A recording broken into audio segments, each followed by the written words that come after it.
La mitología al alcance de todos. A través de la mitología encontramos nuestra propia historia, de dónde venimos y hacia dónde vamos. Soy Tere Flores, es momento de descubrir nuestro propio mito.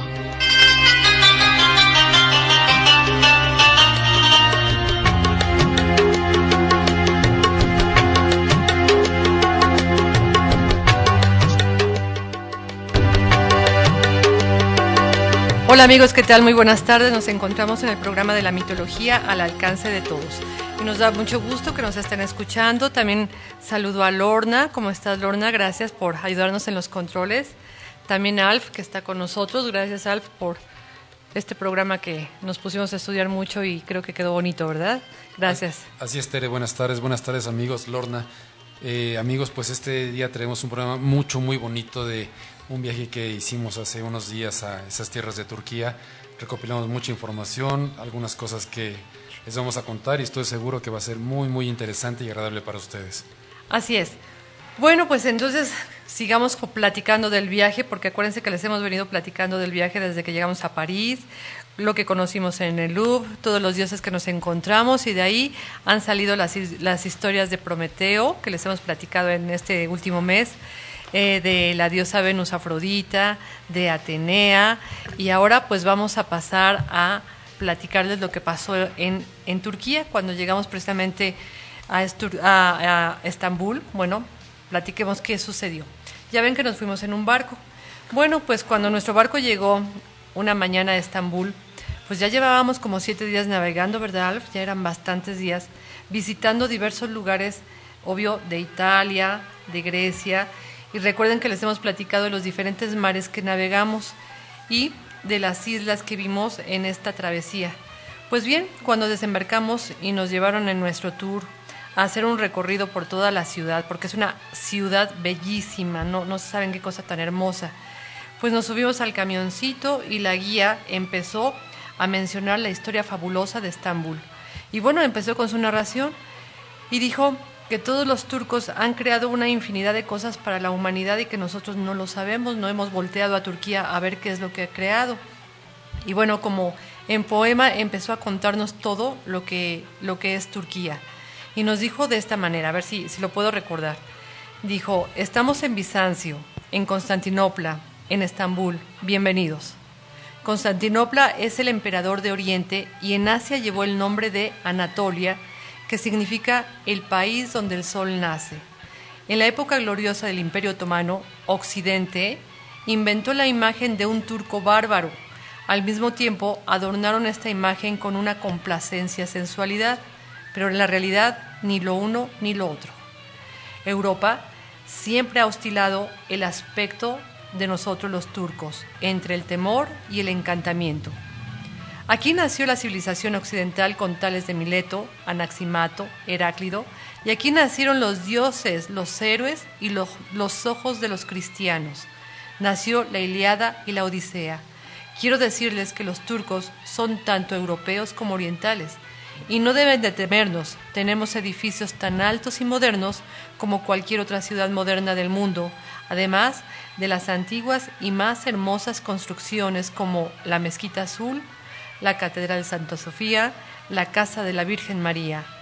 Aquí también nació el café turco, el diván, las pasas, las delicias turcas, los sorbetes, los baños turcos, mientras que en Europa medieval se encontraban en un total obscurantismo.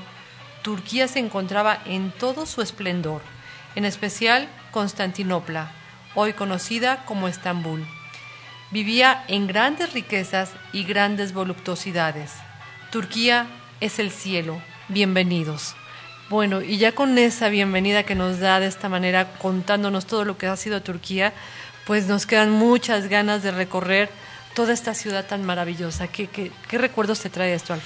Realmente, Tere, son recuerdos maravillosos. El viaje fue precioso, pero llegar a Turquía, llegar a Estambul, llegar a Izmir, que pasamos un poquito antes, donde está la casa de la Virgen María, es fabuloso. Te rompe todo el esquema que tú traes, todo lo que tú has visto, escuchado, te lo rompe completamente. Ves una ciudad preciosa, una ciudad moderna, una ciudad... ¿Tú no te la imaginabas así? No la imaginaba así. Sinceramente, sabes que te quedas a veces con esas ideas malas de que te hacen en películas, etcétera. Yo en lo personal me quedé con la idea del Expreso de Medianoche y me daba pánico, sinceramente, ir allá. Sin embargo, llegas, es una ciudad preciosa, moderna, como tú dices, combina lo moderno con lo antiguo. Es una ciudad muy limpia, la gente hermosísima, muy, muy amigables, muy cariñosos, muy educados. Realmente es una ciudad que les sugiero que vayan y ojalá puedan escuchar al final este programa para que cuando vayan pues tengan un poquito más de referencias de qué están viendo, dónde están, qué hay, etcétera, ¿no? Pues sí. Pues después de esta bienvenida de nuestra guía, teníamos el paraíso a nuestros pies, sinceramente. Todo lo que ella nos había contado era verdad. Sus calles son una ensoñación, la gente, como dice, es sumamente amable y el llamado a la oración 5 veces al día es impactante. Pero también los olores, especies de Turquía, de Estambul, su idioma tan bonito que es turco, sus hermosos palacios como el Topkapi que visitamos, las historias de los sultanes y los grandes líos que se armaban en los harenes, ¿te acuerdas? En donde ellos tenían a sus concubinas siempre en una eterna disputa para ver quién de ellas podría pasar a ser la favorita, sabiendo muy bien que para llegar a ser la preferida sería muy complicado, como pues tener que matar a la que sería la esposa del sultán. Entonces ahí como que nos enredábamos, ¿no? ¿Quién es la favorita y quién es la preferida? Y bueno, el caso es que en el harén había muchísimas discusiones por quién era la principal, la favorita o la preferida. Sí, recuerdas por ejemplo en el Palacio Topkapi que habitaban 4,000 personas. 2,000 encargados de la servidumbre y 2,000 personas que habitaban ahí, ¿no? Entonces estamos hablando de cosas grandes, grosas, cosas inmensas. 4,000 personas viviendo en un palacio y les tenían que cocinar todos los días, dices, no puede ser. Claro, aparte que como tú dices, las delicias turcas, que en el programa anterior dije la pasión turca, pero no son las delicias turcas. Esa es otra cosa. Estamos escuchando la repetición y no. Unos dulces riquísimos. También quiero hacerte mención y cuando vayan, amigos, por favor, no dejen de comprar y de consumir el té de manzana, que es delicioso, frío o caliente. Wow, ya hasta se me antojó. Cierto. Bueno, pues bien, empecemos por conocer algo de las mezquitas, porque realmente nos llevaron a las mezquitas, pero bueno, como que este es un tema que va más adentro, ¿verdad? Yo me acuerdo que cuando llegamos a Estambul y nos subimos al cochecito y nos llevaron a pasear por la ciudad, y después nos llevó inmediatamente la guía a la Mezquita Azul. Bueno, pues es una cosa bellísima, nada más por mencionar. Ella nos platicó que la Mezquita Azul se construyó aproximadamente en el año 1458, pero bueno, yo le pregunté por qué la construyeron o qué sucedió. Y me contó que años antes de su construcción, cuando los turcos se apoderaron de Constantinopla en 1453, o sea, años antes, una de las primeras acciones del sultán Mehmed, el conquistador, fue dar sepultura en ese lugar a uno de los compañeros de Mahoma, el patriarca, el gran Mahoma que nosotros vamos a conocer, que hizo o que recibió instrucciones para hacer el Corán. Bueno, pues posteriormente hacen esta bellísima construcción en esto que conocemos ahora como la Mezquita Azul, pero como enterraron ahí a uno de los compañeros de Mahoma, entonces pasó a ser como un lugar muy importante porque ahí se quedó enterrado este amigo y por lo tanto es venerado por todos los musulmanes.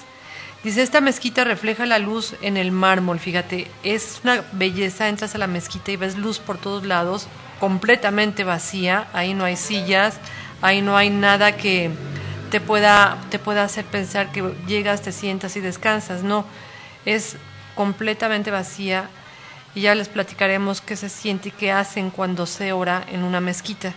Pero esta mezquita en sí, pues refleja la luz en el mármol, es un piso de mármol y de marfil y refleja la luz de las 99 ventanas de celosía y son 99 ventanas porque corresponden a los 99 nombres de Alá y entonces empiezas a observar y dices, ay, sí es cierto, son muchísimas ventanas que con tanta luz, obviamente el sol o la luz se refleja en el piso y en la celosía. No, es una cosa bellísima.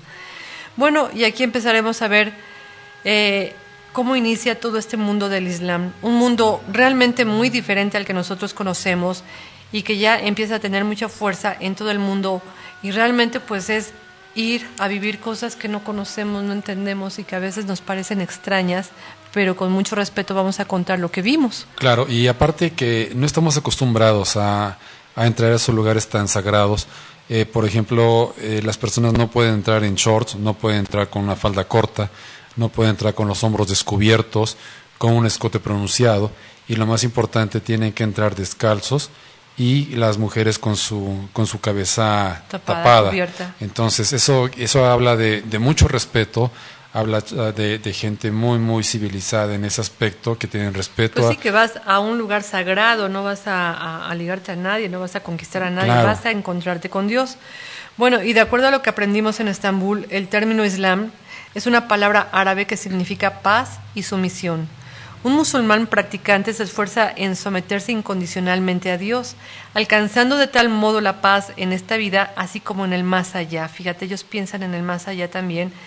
Y bueno, algo que nos mencionaron mucho, que decir mahometanismo es un nombre inapropiado para el Islam y ofende a su mismo espíritu, entonces no se le debe de llamar así. El Islam es una de las 3 religiones abrámicas, junto con el judaísmo y el cristianismo. Como tal, es una religión basada en la revelación, que cree en un único Dios y la guía revelada por Dios a los profetas. Entre los profetas del Islam se incluyen a Abraham, a Moisés, a Salomón y a Jesús. Por lo tanto, el Islam no es una religión nueva. Ellos dicen que es la culminación y el cumplimiento finales de la misma verdad básica que Dios reveló por medio de todos sus profetas a cada nación. Bueno, esto se dice que se lee en el Corán 3:84. No es una nueva religión, es el resultado de todas las religiones que creen en un solo Dios, y que el Islam retoma todos los conceptos y los enriquece. Bueno, pues entonces iniciaremos. Cuéntanos, Alf, ¿qué recuerdas de lo que nos explicaron y en qué creen los musulmanes? Cuéntame. Claro. Bueno, pues ahora yo les voy a comentar en qué creen los musulmanes, y vamos a pensar que es en 6 cosas principales. Primero, en un único Dios. Los musulmanes creen en un Dios único. Él es incomparable, misericordioso, es creador sin par, es sustentador y protector del universo. Se dice que los musulmanes prefieren emplear el nombre árabe para Dios, Alá, porque no posee gramaticalmente ninguna forma plural, no posee femenino o diminutivo que pueda asociar la idolatría, es decir, que pueda asociar a dioses, a diosas o a semidioses. En número 2 tenemos que también creen ellos en los ángeles. Los musulmanes creen que Alá creó a los ángeles de tal modo que no pueden cometer pecados, ni a sí mismo, ni tampoco tienen sexo. Número 3, los musulmanes creen en los profetas, y mediante la creencia de que Alá ha enviado a sus mensajeros y profetas a toda la gente, los musulmanes aceptan fielmente a los profetas bíblicos mencionados en el Corán, entre los que se incluyen a Adán, a Ismael, a Isaac, a Moisés, a David y a Jesús.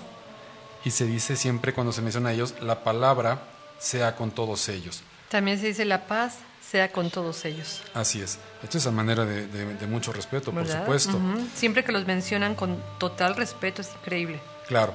Bien, pues continuando con esto, les decimos que todos los profetas eran seres humanos como nosotros, pero siendo modelos de perfección elegidos para su gente, no cometieron ningún pecado. Los musulmanes aceptan a Jesús como profeta. Este es un punto importante. Sí, qué maravilloso, ¿verdad? Lo Claro. consideran también. Creen en su alumbramiento virginal y lo respetan enormemente. Su nombre se menciona en el Corán al menos en un centenar de ocasiones. Wow, qué bien. Esto viene a romper un poquito con lo que pensamos, con lo que Sí, creemos, pues es que no sabíamos nada del Islam, Claro. ni del Corán. Por supuesto. Luego, el punto número 4 de lo que ellos creen los musulmanes es en los libros. Creen en los libros sagrados de Alá, que fueron enviados con anterioridad, así como en el Corán, en su condición de palabras finales de Alá. Es uno de los pilares de la fe musulmana. El Corán fue revelado al último profeta, Muhammad. Y ahí es donde se dice, y la paz sea con él, Así siempre es. que se menciona. Siempre que se menciona Muhammad, la paz sea con él. Por medio del arcángel Gabriel, confirmó y concluyó todas las revelaciones anteriores que fueron enviadas a la humanidad mediante los mensajeros de Alá. El Corán es un milagro en numerosos sentidos, como por ejemplo, que sus significados todavía tienen una aplicación en épocas modernas, y que los versículos del Corán nunca contradicen los principios de la ciencia moderna, sino que al contrario, los confirma. Fíjate qué lindo, ¿no? Esto realmente va de la mano con la ciencia. Claro. Lo que les estamos diciendo es lo que aprendimos, lo que nos explicaron, lo que hemos leído, y por supuesto que, bueno, habría que vivir allá para entender más, ¿no? Para sentirlo. Así es. Y aparte esto, vamos, ellos no se quedan en el punto de que no, estas son mis doctrinas y ya, y la ciencia no tiene nada que ver. Al contrario, la toman, la hacen suya y lo unen para poderse modernizar, vamos a decirle, para poder seguir adelante. Bien, el punto número 5 en lo que creen los musulmanes es en el destino y el decreto divino. Se dice que un musulmán cree en el decreto divino que se relaciona con el poder máximo de Alá. Eso significa que Alá es omnisciente, omnipotente, omnipresente. Él posee conocimiento y poder para llevar a cabo sus planes. Alá no permanece indiferente a este mundo. Alá es omnisapiente, es justo, es afectuoso y todo cuanto realiza alberga una sabiduría, aunque en ocasiones no podemos llegar a entenderla completamente. Sí, aquí estaría el punto de que a veces las cosas no entendemos por qué suceden y creemos que son malas o que nos están afectando, pero cuando llega el fin de las cosas entiendes por qué te habían sucedido, por qué te sucedieron, ¿no? El mundo invisible, como hemos dicho, siempre es más grande que el mundo visible. Cierto. Y Dios sí lo conoce de acuerdo al Islam. Claro. Ahora, como número 6 tenemos la resurrección. Y por último les quiero comentar que los musulmanes creen en la resurrección. Y para explicar un poquito mejor esto, les voy a decir que en el versículo 277 del Corán se explica la importancia de la creencia en los principios de la fe, incluyendo el día del juicio final, es decir, la piedad, que es la virtud.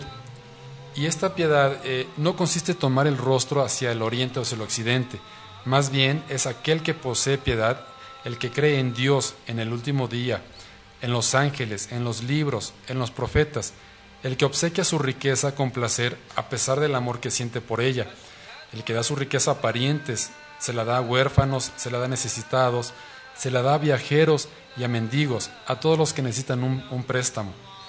Para liberar también a esclavos, también se la da al que establece la oración y paga la limosna purificadora prescrita.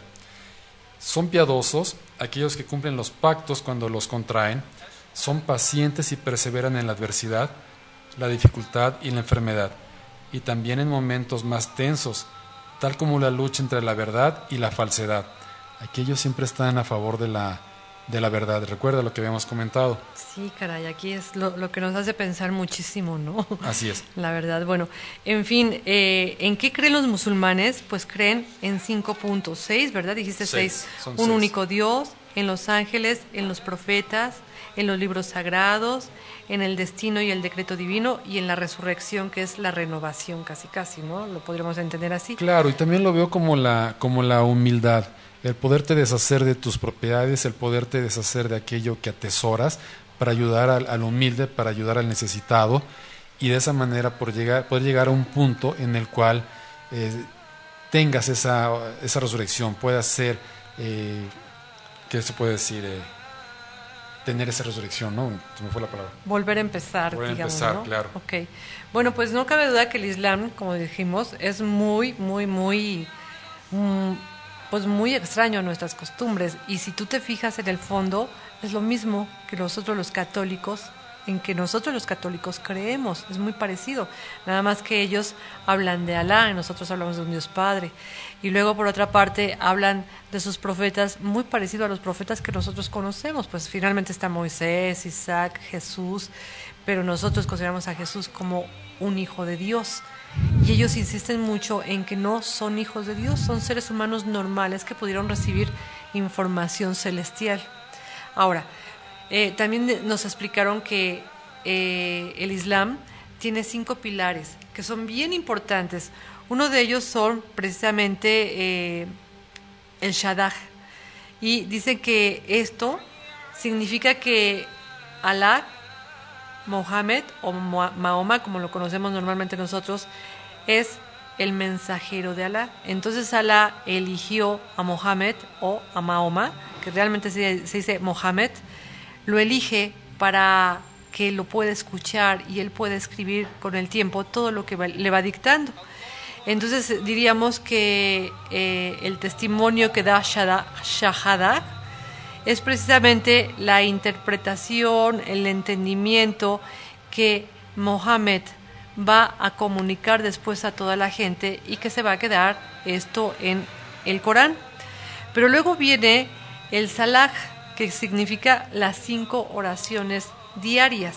Y entonces a mí me gustaría ponerles este canto de la oración para que lo escuchen y chequen qué impactante se escucha cuando estás allá. Vamos a guardar un poquito de silencio y escuchen esto.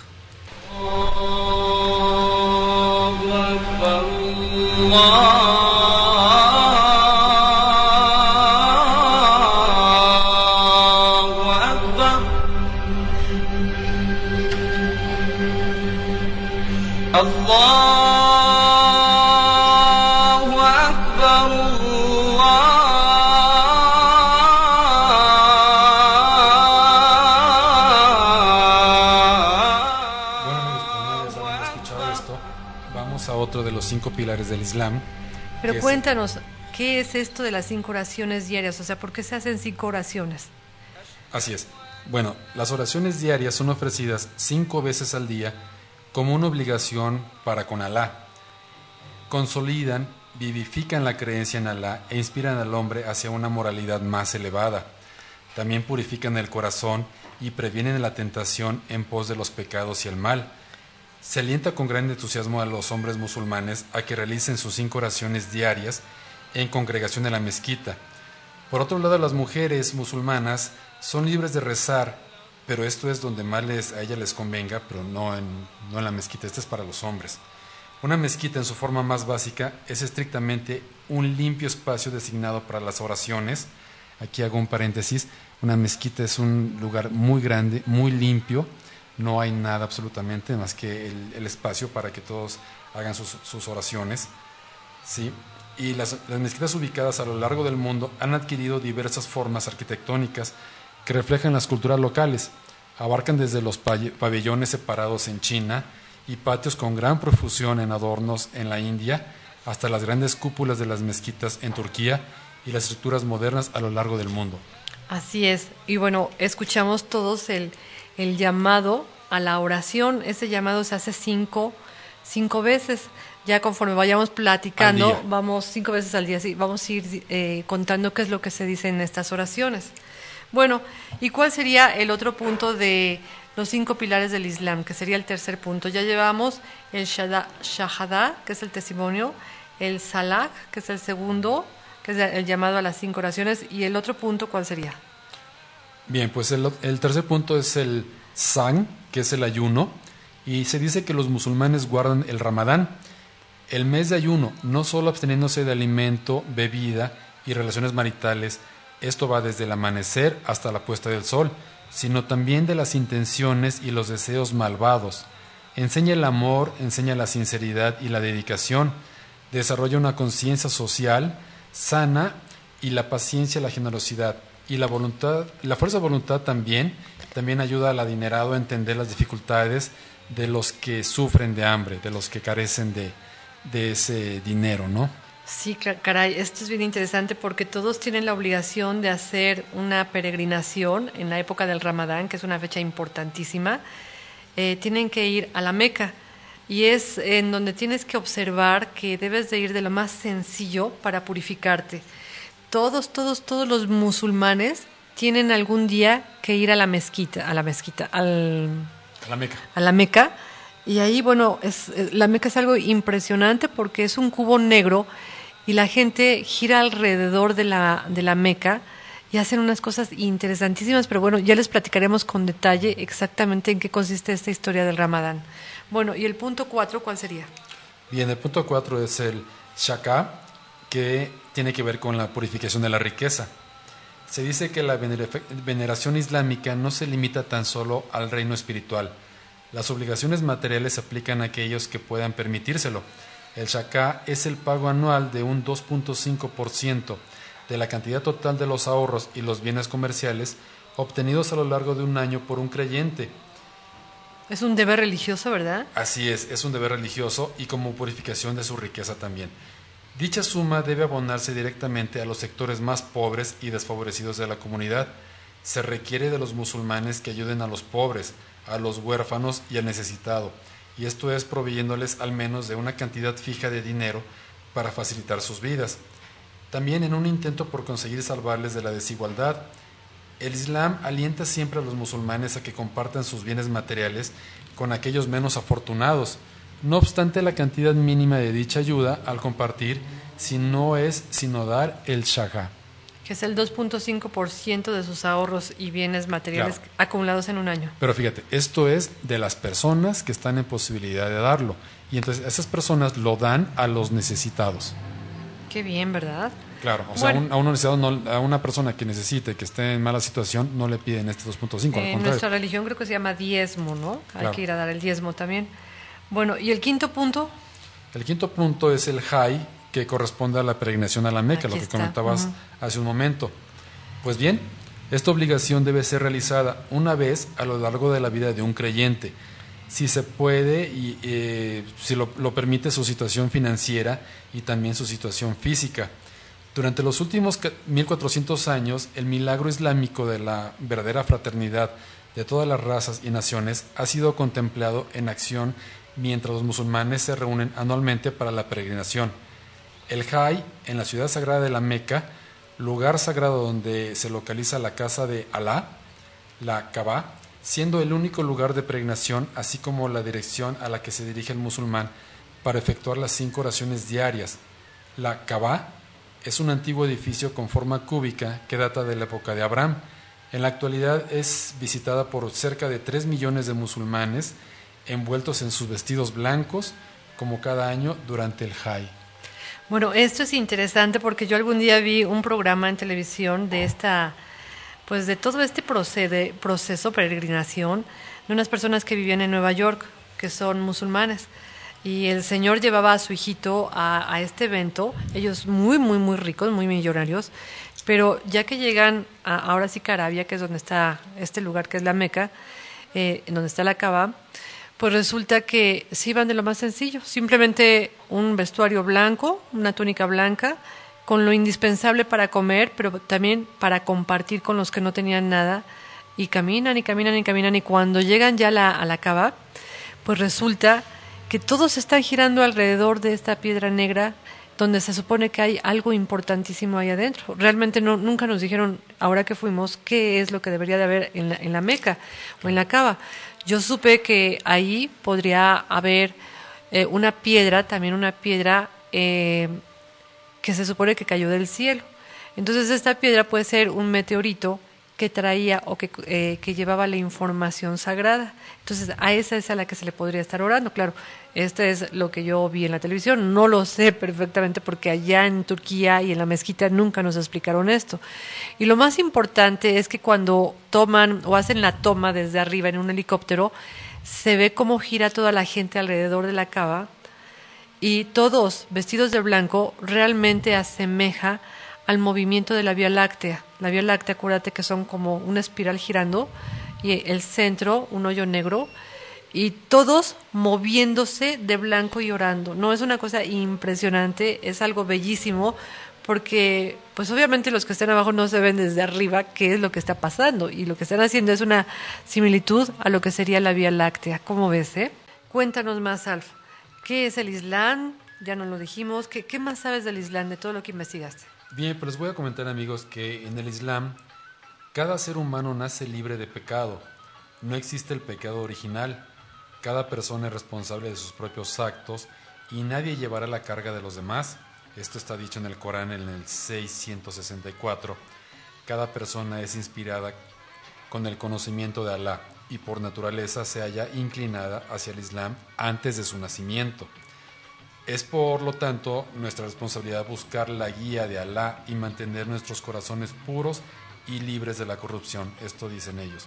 Alá es el juez de todos los seres y criaturas y nadie tiene derecho a garantizar la salvación o dictar castigo excepto Él. Uy, caray, entonces aquí nos dirían no hay un sacerdote. Esto va a diferencia de otras religiones en donde naces con el pecado original, en donde tienes que confirmar tu religión después, ¿sí? Y en donde hay alguien que te va a juzgar y te va a decir si hiciste bien o hiciste mal. Aquí ellos dicen, nadie nace con pecado original, ¿sí? Todo el mundo es responsable de sus actos y solamente Alá es el único que podrá decir si fuiste bueno o fuiste malo. Muy bien, y no cabe duda que toda la historia de lo que ellos pues creen y respetan está en el Corán. Y bueno, ¿qué es el Corán? Pues el Corán es el libro sagrado de los musulmanes, los cuales creen que su contenido es completamente una revelación, que cada palabra de este libro fue revelada en árabe por Alá al profeta Muhammad, o Mahoma, como nosotros lo conocemos.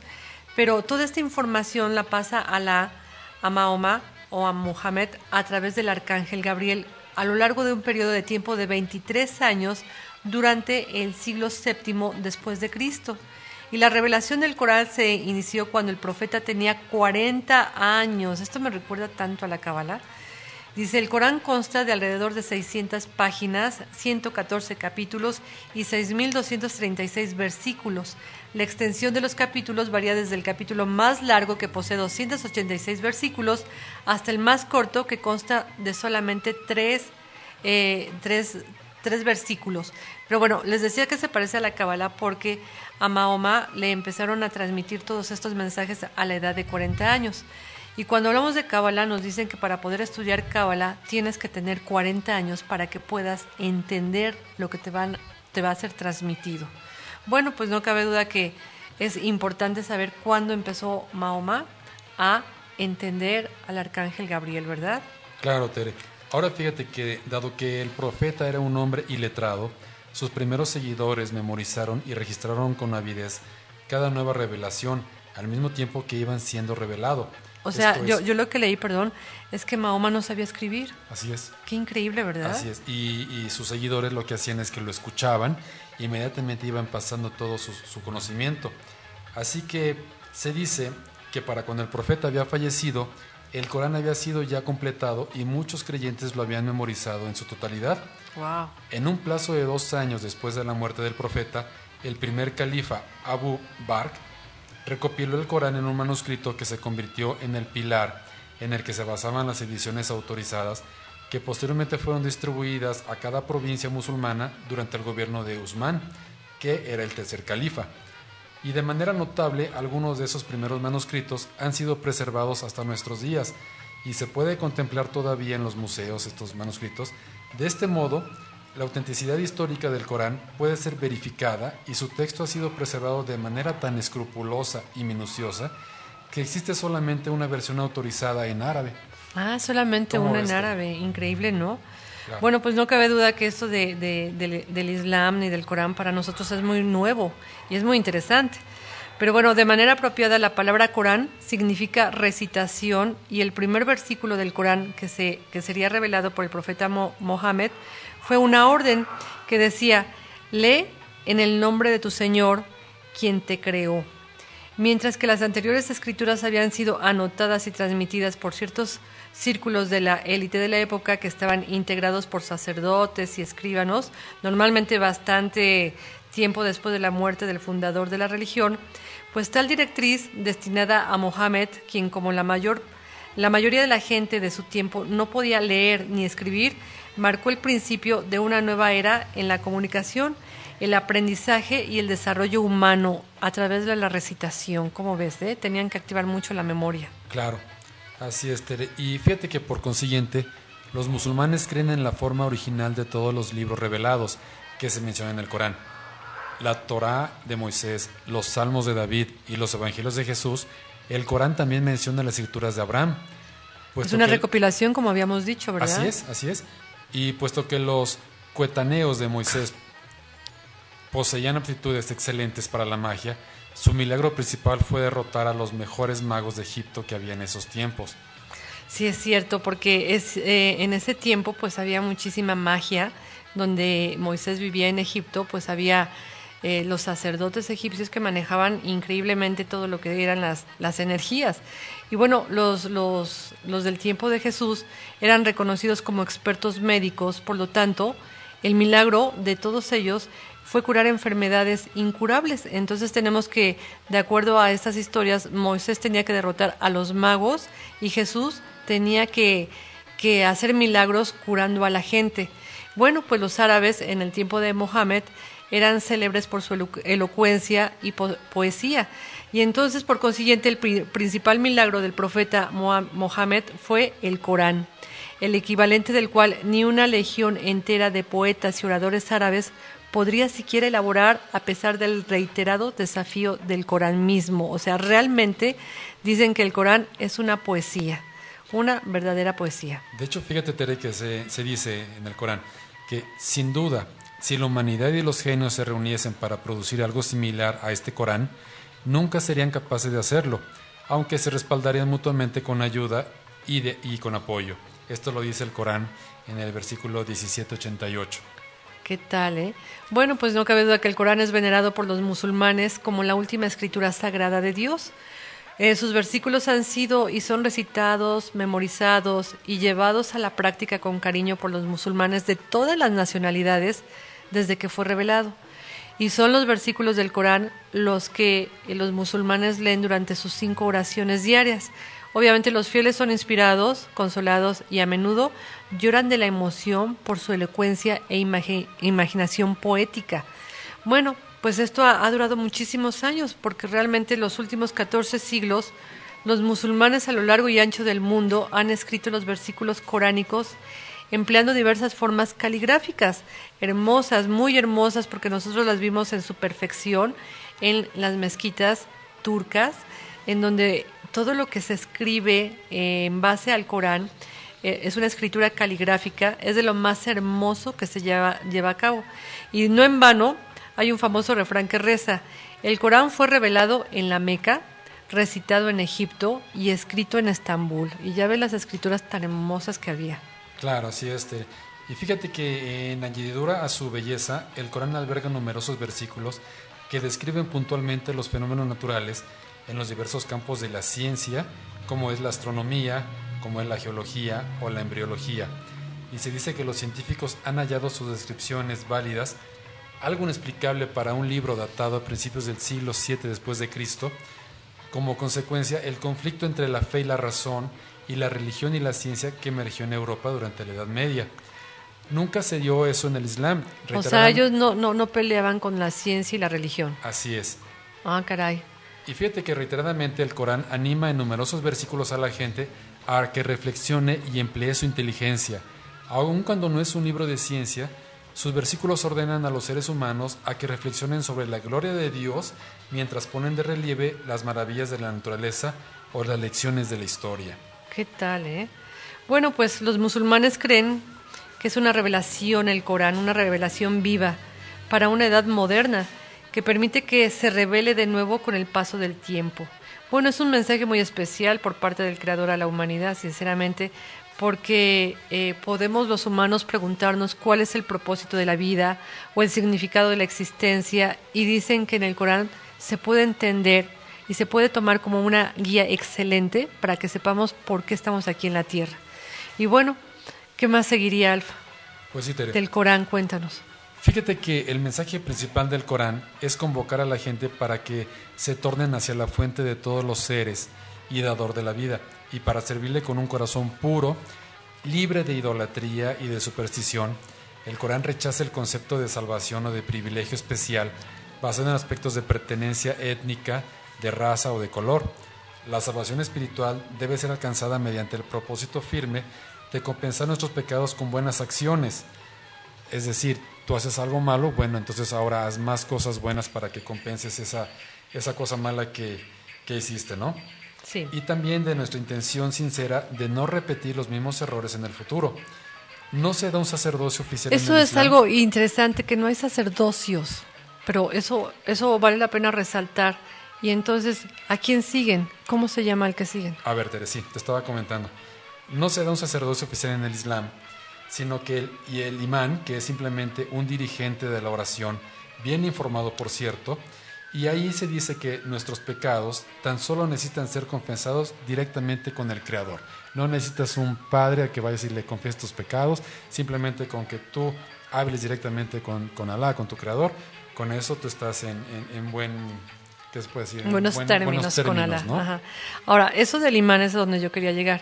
El imán es el personaje que hace el llamado a la oración 5 veces. El que hace ratito puso Lorna para que lo escucháramos, a ese se le llama el imán. Y es el que empieza con el canto para que toda la gente recuerde que se tienen que dirigir hacia la Meca y empezar sus oraciones. De hecho, vimos que algunas personas en la calle sí se inclinaban a hacer su oración. Y luego vimos que en ciertos hoteles había una mezquita pintada, y esa mezquita significaba que era el lugar hacia donde está dirigida la Meca. Entonces uno se inclinaba hacia ese lugar donde estaba esa mezquita pintada en los hoteles, y es como si te estuvieras dirigiendo a la Meca. Entonces, bueno, no necesitas ir con un sacerdote para que te purifique ni te perdone. Tú te unes a Dios en ese momento de las oraciones. Claro. Y fíjate, Tere, que también ahí en Turquía, cuando estuvimos, nos hicieron una presentación de tapetes, ¿recuerdas? Y hay unos tapetes muy ligeros, chiquitos, muy ligeros, que pueden los musulmanes o la gente llevar consigo. Y entonces ellos, a la hora de su oración, ponen su tapete, se hincan viendo hacia la Meca, y es donde empieza su oración. Es algo muy, muy usual por ellos de llevar su tapetito. Sí, bien bonito que estaba esa fábrica de tapetes, ¿verdad? Porque claro, nos decían que de ahí proviene la creencia de los tapetes mágicos. Y bueno, yo pensaba que venía de Persia, y dicen que no, que de ahí salió exactamente de Estambul. Y de ahí salen los tapetes mágicos, los tapetes para orar, los tapetes para recibir en tu casa. Bueno, una infinidad de tapetes increíbles. Pero bueno, nos contaron también que el Corán se presenta a sí mismo como una guía para la humanidad al completo. O sea, no le faltaría nada al Corán para saber cómo debe de comportarse un ser humano. Y por supuesto, no está destinado en concreto para un pueblo, un lugar o un periodo de tiempo.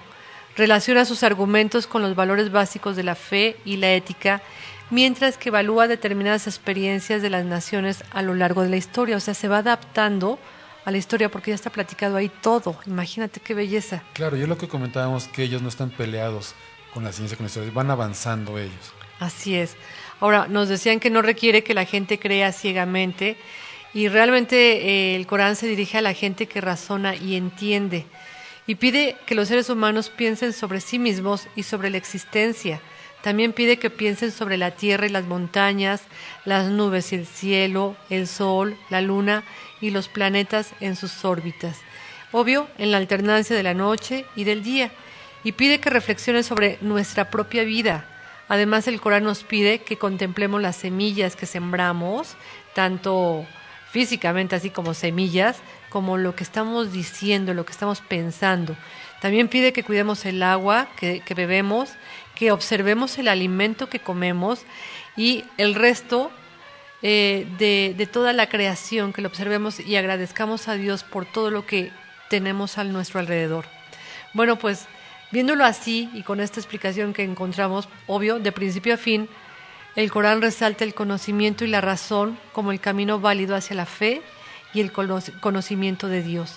No cabe duda que es bellísimo, ¿verdad? Muy, muy bello. Realmente sus preceptos son muy bonitos, son muy, muy sinceros, y siempre van en busca del bien y de la verdad. Y bueno, Tere, te voy a comentar que en su totalidad el Corán ordena los buenos actos y prohíbe los malos, presentando a los seres humanos de un modo de vida recto. También proporciona respuestas a básicas preguntas existenciales, tales como el más allá y el significado de la vida. Ofrece a los seres humanos un marco para su propia existencia, para el ambiente, para la sociedad y para la creación entera. Pues qué tal, ¿eh? O sea, de veras que el Corán es una cosa bellísima. Dicen que ahí están las respuestas a muchas cosas, como nosotros los católicos sabemos que hay muchas respuestas escritas en la Biblia. Cuando estamos angustiados o preocupados, con que abramos la Biblia, nosotros encontramos una respuesta. Y bueno, pues ellos se basan en su libro sagrado, que es el Corán. Y aquí vendría la historia. Pues, ¿quién era realmente Muhammad o Mahoma? ¿De dónde vino? ¿Por qué lo eligieron a él? ¿Quién es?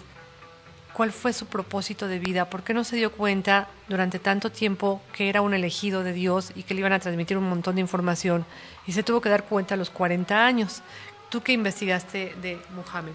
Pues bien, amigos, les voy a comentar que en el año de 570 después de Cristo, un niño nació en una familia noble a través del linaje profético de Ismael, hijo de Abraham, en la Meca, península arábiga.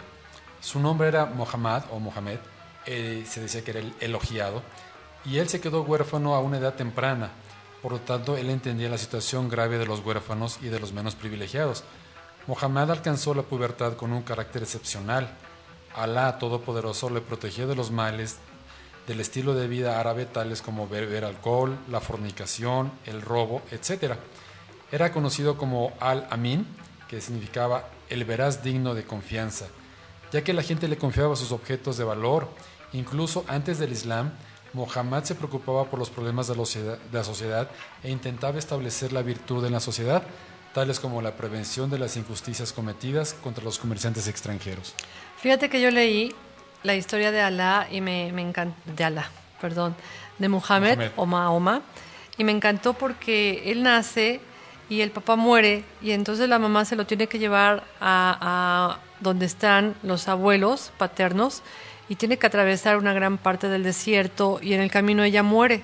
Entonces la nana, diríamos, del bebé, con muchas dificultades llega hasta donde están los abuelos paternos de este pequeño y se lo entrega al abuelo y el abuelo pues lo cuida durante un tiempo, pero luego el abuelo muere y se lo deja encargado a otro de los hijos, es decir, al tío de Muhammad, y resulta que pues él lo educa, pero el tío se dedicaba al comercio, entonces no eran personas muy pues cultas, era gente que se dedicaba más bien al comercio, a tratar con todo tipo de gente, andaban de acá para allá y bueno, pues no les dio tiempo ni la posibilidad de educar a este joven para que aprendiera a leer y a escribir.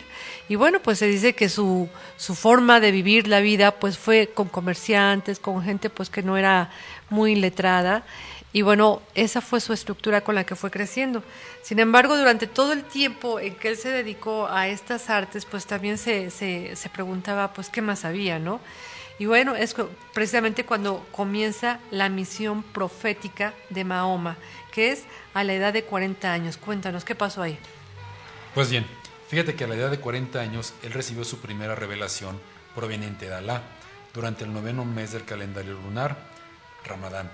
Llevada por el arcángel Gabriel, el primer mensaje revelado a él era: lee en el nombre de tu Señor, quien te creó. ¿Te acuerdas que Fíjate, lo comentamos y él hace no un podía momento? leer, sí es cierto. Muy bien. Por lo tanto, el Islam, el estilo de vida de Muhammad, fue enviado para enseñar, enfatizó la adquisición y la difusión del conocimiento desde su comienzo. Y se dice que a lo largo de un periodo de tiempo de 23 años, él continuó recibiendo revelaciones. ¿Cómo ves? ¿Qué tal, Pues 23 años es mucho tiempo, Pues sí. ¿verdad? Y fíjate que este mensaje nombrado el Corán por Alá se dirige a toda la humanidad y tiene un mensaje básico: la creencia en la unidad de Alá, el Creador, sus ángeles, sus mensajeros, sus libros, el día del juicio final y su decreto divino sobre toda la creación suya. ¿Qué tal? Toda una historia de por qué estamos aquí en la Tierra los seres humanos. También algún día leí que en los primeros 13 años de su misión profética, o sea, ya después de cumplidos sus 40, o sea, que serían 40, 50, 53 años tendría, ¿verdad? Pues en los primeros 13 años de su misión profética, él invitó a la gente a abandonar la adoración de los ídolos. Esto también lo hizo Moisés, fíjate. Y ser una comunidad monoteísta, también lo hizo Moisés. La primera persona que creyó en su mensaje era la esposa del profeta, que le llaman Khadijá, a quien se respeta como la madre de los musulmanes. Desafortunadamente, mientras él comunicaba este mensaje, los habitantes de la Meca lo consideraron como un peligro para su estilo de vida. La adoración de los ídolos era lo que ellos tenían de costumbre. Bueno, pues ya que él abogaba por los derechos de los débiles, provocó la ira y la cólera de los poderosos, y él se convirtió en el defensor de los pobres y los oprimidos. ¿Cómo ves esta historia, Pues fuerte, porque muy parecida a la de Jesús y muy parecida a la de Moisés. Claro, que vino a sufrir en pos de en nombre mensaje, de Dios, ¿no? Así es. Bueno, pues para convencerle de que abandonara su mensaje, toda clase de intrigas empezaron a correr a su alrededor. Las intrigas como el soborno, la tortura y el destierro fueron empleadas para poder quitarse a este ser que les molestaba a los poderosos. Sin embargo, a pesar de todas estas injusticias, ninguno de sus seguidores abandonó el Islam. Y en el año 622 después de Cristo, Muhammad recibió una orden proveniente de Alá de emigrar a Medina, una ciudad al norte de la Meca. Este acontecimiento era tan trascendental que el calendario islámico comienza con esta emigración y la llaman la Égira. En Medina, los musulmanes se convirtieron en una sociedad cohesiva, o sea, todos estaban súper unidos. Mucha gente de todas las religiones, tribus y razas abrazó el Islam. El carácter excepcional y la tolerancia del profeta afectaron a la gente de todas las partes. Qué bonito, ¿no? O sea, toda la gente quería estar junto de él. Claro. Y fíjate que 10 años después de la Égira, el profeta Mohammed regresó a la Meca con un ejército de 10,000 hombres, bajo la estricta orden de que no habría de ser derramada ni una gota de sangre, ni se vengarían. Entró en la Meca con respeto, montando en el lomo de su camello, inclinándose de modo que su cabeza se apoyaba casi en su cuello. Al entrar en la ciudad, se dirigió a sus habitantes y les dijo: «Os digo a vosotros lo que el profeta José dijo a sus hermanos. Este día no hay ningún reproche sobre vosotros, que Alá os perdone, sois libres». Fíjate, y aquí está un ejemplo de que es cierto que menciona el Antiguo Testamento, porque José, para nosotros más conocido como José el Soñador, recuerden que la historia es bien bonita, la de José el Soñador, porque él es hijo de Jacob, y resulta que Jacob tenía 12 hijos, que de ahí van a nacer las 12 tribus de los judíos. Bueno, estos 12 hijos, pues había un consentido para Jacob, y el consentido era José, el llamado José el Soñador. Y entonces los hermanos, que le tenían mucha envidia, pues un día lo venden o lo regalan a unos comerciantes que van pasando y le cuentan al papá que una bestia salvaje se lo comió, lo devoró, y es más, le mostraron las ropas ensangrentadas de José. Y lo que hizo José fue llegar a Egipto, y ahí con el tiempo se convirtió en un ser importante del faraón, en el visir del faraón. Y cuando los hermanos, después de una gran sequía que hubo por todo el Medio Oriente, van a pedir ayuda a Egipto, los recibe José. Y entonces los hermanos se quedan sorprendidos de que es José, y precisamente José, para nosotros José el Soñador, les dice clarísimo a los hermanos: este día no hay ningún reproche sobre vosotros, y los perdona y los deja entrar a Egipto, y de hecho les da hasta unos terrenos para que se puedan instalar. Bueno, pues Mohammed hace lo mismo con estas mismas palabras, ¿verdad? Qué interesante está esto. Así es, Tere.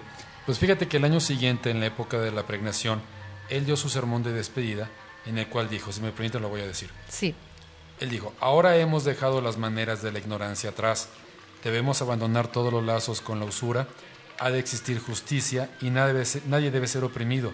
Todos los seres humanos son iguales, sin tener en cuenta si es de la raza blanca o negra, si es rico o pobre, si es árabe o no árabe.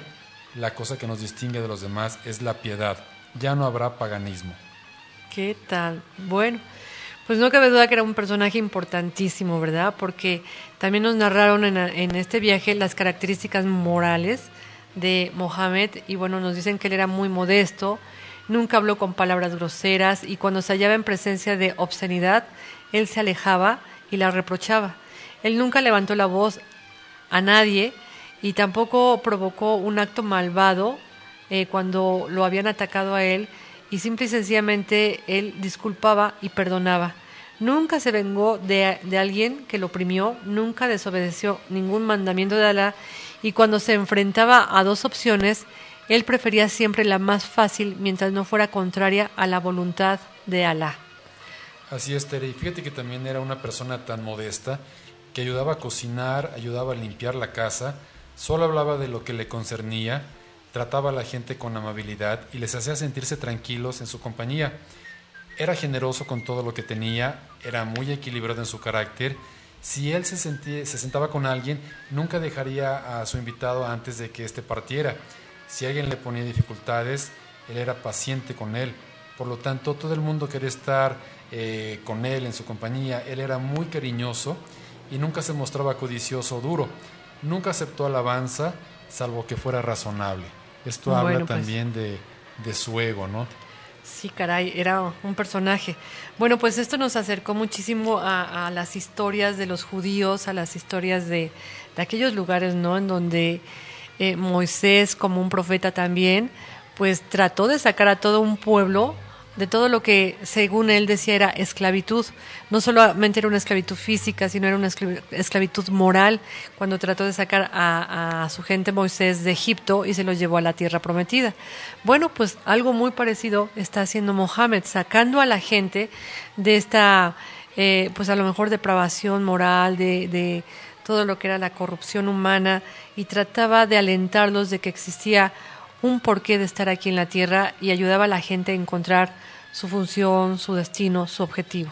Y fíjate que quiero hacer un comentario. En una de las clases del maestro Iván Lavín de filosofía maya, él habla mucho del ego, habla mucho de la soberbia, que es mala para la humanidad, y bueno, aquí también lo tenemos plasmado con Mohammed, ¿no? Claro. Él no tenía soberbia, no era ególatra, no estaba en busca de eso, de reconocimiento. Quería el bien de la humanidad. Así es. Bueno, muy parecido a Jesús también, que buscaba el crecimiento de la humanidad. No cabe duda que los profetas a eso vienen, ¿verdad? Enseñarnos un nuevo camino, y a que nosotros encontremos a través de cuál de todas las verdades de Dios, pues queremos llegar a ese camino. Está la religión judía, la religión católica o cristiana y la religión del Islam. Y todas ellas, yo creo que si las comparamos, dirían lo mismo. Uh-huh. Acércate a Dios, haz las cosas por Dios y encuentra un objetivo, el objetivo de tu vida, sin hacerle mal a los demás. Claro, haz el bien, por supuesto. Bueno, estuvo muy interesante esta parte del Islam, aunque, obvio, nos faltó tiempo. Necesitamos hablar de la oración, y qué se dice en el canto que se hace en las mezquitas. Nos faltó hablar de qué hay adentro de las mezquitas, por qué tanto silencio y tanta paz que se siente en las mezquitas. Y yo creo que eso lo vamos a ver en el próximo programa dentro de 8 días, porque además dentro de 8 días necesitamos hablar del Palacio Topkapi, quien hizo ese hermosísimo palacio, contarles algunas historias de los sultanes, y a partir de ahí vamos a saltar a todas las historias que se realizaron en Persia a través de una historia hermosísima que se llama Los cuentos de las 1001 noches. Entonces, bueno, nuestro camino todavía es largo, muy largo, porque tenemos que llegar a introducir a todos nuestros radioescuchas a que entiendan que hay en un palacio, ¿sí? Pero también a que entiendan todo lo hermoso que vivimos en las mezquitas, y con sus sonidos de Turquía, de Estambul, sus olores, la belleza de este lugar y las historias que nos fueron contando durante todo el paseo que hicimos en tierra. Y que es mágico, Tere, te atrapa su belleza, te atrapa sus cánticos, te seduce todo ese lugar, tiene una atmósfera, un ambiente hermosísimo. Así es. Bueno, amigos, pues muchísimas gracias por habernos escuchado. Espero que esto les haya llenado de cultura, porque pues no sabemos nada del Islam, estamos muy alejados del Islam. Lo que oímos son las noticias a veces muy terribles y muy alejadas de la verdad, pero bueno, a veces no comprendemos lo que sucede con todos estos pleitos que hay en todo el mundo contra las religiones. Y bueno, es tan fácil, simplemente cree en Dios, en cualquier forma, de cualquier ritual, pero Dios siempre está ahí, presente, ¿no? Bueno, pues muchas gracias, Lorna, gracias, Alf, y dentro de 8 días seguimos platicando de Turquía, de sus palacios y de los harenes. ¿Qué te parece? Las historias que había ahí en los harenes. Perfecto, y vamos a hablar también de Santa Sofía, que te parece que tiene cosas interesantísimas. Sí, es que vamos a contarles algunas anécdotas, algunas cosas que vimos por ahí que seguro va a ser de su agrado. Bueno, muchas gracias por escucharnos, y dentro de 8 días por aquí estaremos. Hasta luego.